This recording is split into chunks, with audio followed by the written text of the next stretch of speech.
আজ পৃথিবীতে সন্ধ্যা নেমে এসেছে। সন্ধ্যার পর উঁকি দিচ্ছে পূর্ব আকাশে চাঁদ।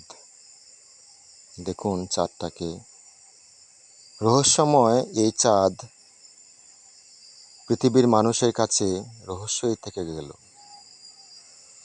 পৃথিবী যদি মা হয়, তবে চাঁদ তার সন্তান। বিজ্ঞানীরা ধারণা করেন, থিয়া নামক এক গ্রহ পৃথিবীকে আঘাত করার ফলে পৃথিবী থেকে কিছু অংশ ছিটকে চাঁদের তৈরি হয়েছে। আর কদিন পর চাঁদের পূর্ণিমা আসবে। রাতের বেলায় চাঁদ পৃথিবীকে আলোকিত করে তোলে।